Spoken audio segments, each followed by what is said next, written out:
Putting your home in your spouse's name can feel like the ultimate gesture of love and trust. It seems simple, a clear way of saying what's mine is yours, but what if that one decision made with the best intentions could accidentally create a legal nightmare that leaves you fighting for your own home? It's a scenario that happens more often than you think, where life throws a curveball and that romantic gesture turns into a financial mess. So before you make this common and potentially devastating mistake, let's talk about what is actually at stake, okay? So let's talk about the divorce dilemma.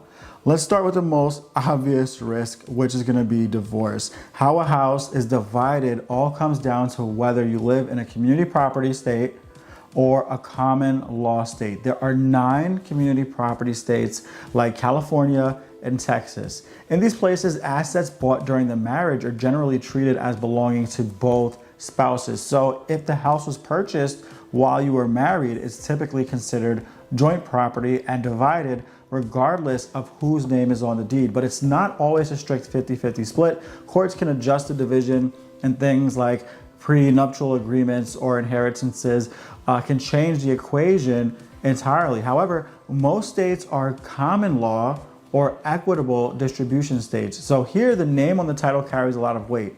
If only your spouse's name is on the deed, they are the sole legal owner. Now, this doesn't mean that you're automatically left with nothing. If you used marital money for the down payment, mortgage, or renovations, the court will almost certainly recognize that you have a marital interest in the home. But here's the catch. You no longer have a straightforward ownership right, and instead you have to prove your contributions in court to get your fair share. And this can turn into a stressful and very, very expensive process, all to claim a piece of what you already thought was yours. So the risks, they don't stop at divorce. What if your spouse, the sole owner on paper, racks up a mountain of debt? Their creditors could put a lien on the home or even try to force a sale to get their money back, and you might be powerless to stop it. So while state homestead laws can offer some protection against certain creditors, it's not a guarantee. Your shared home could be at risk because of financial mistakes that you didn't even make. Then there's the tragedy of death. If your spouse dies and your name isn't on the title, you don't automatically inherit the house. Now, don't panic. Most states have laws that give a surviving spouse strong claims to the estate, often called elective share. But without your name on the deed, the property will likely have to go through the long and complicated probate process. It can be divided among other heirs, like kids from a previous marriage, potentially forcing you to fight for the right to stay in your own home, which, if you think about it, is insane. So if you're finding this information helpful for protecting your biggest asset, take a second to subscribe for more essential financial and legal insights. I'm not a lawyer, full disclosure. It's a simple click that could save you a world of headaches.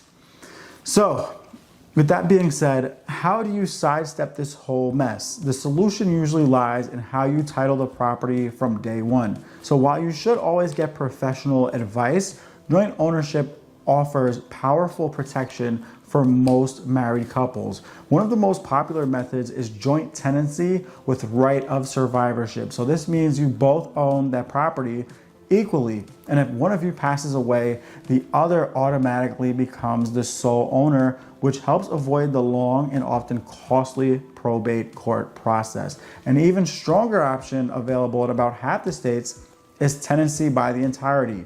So this is exclusively for married couples and essentially treats you as a single legal unit. It gives you the same automatic right of survivorship, but adds a major layer of credit protection.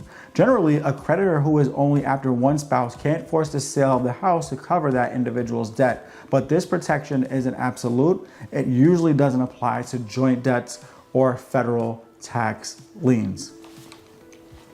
So, if you've already bought the house and it's only in your spouse's name, don't worry, because this is usually fixable. In many cases, you can add your name to the title by filing a new deed, like a quitclaim or a warranty deed. But a huge word of caution, this is not a DIY project. Before you sign a single thing, you need to talk to your mortgage lender. Some mortgages have a due on sale clause, which could technically be triggered by a change in ownership.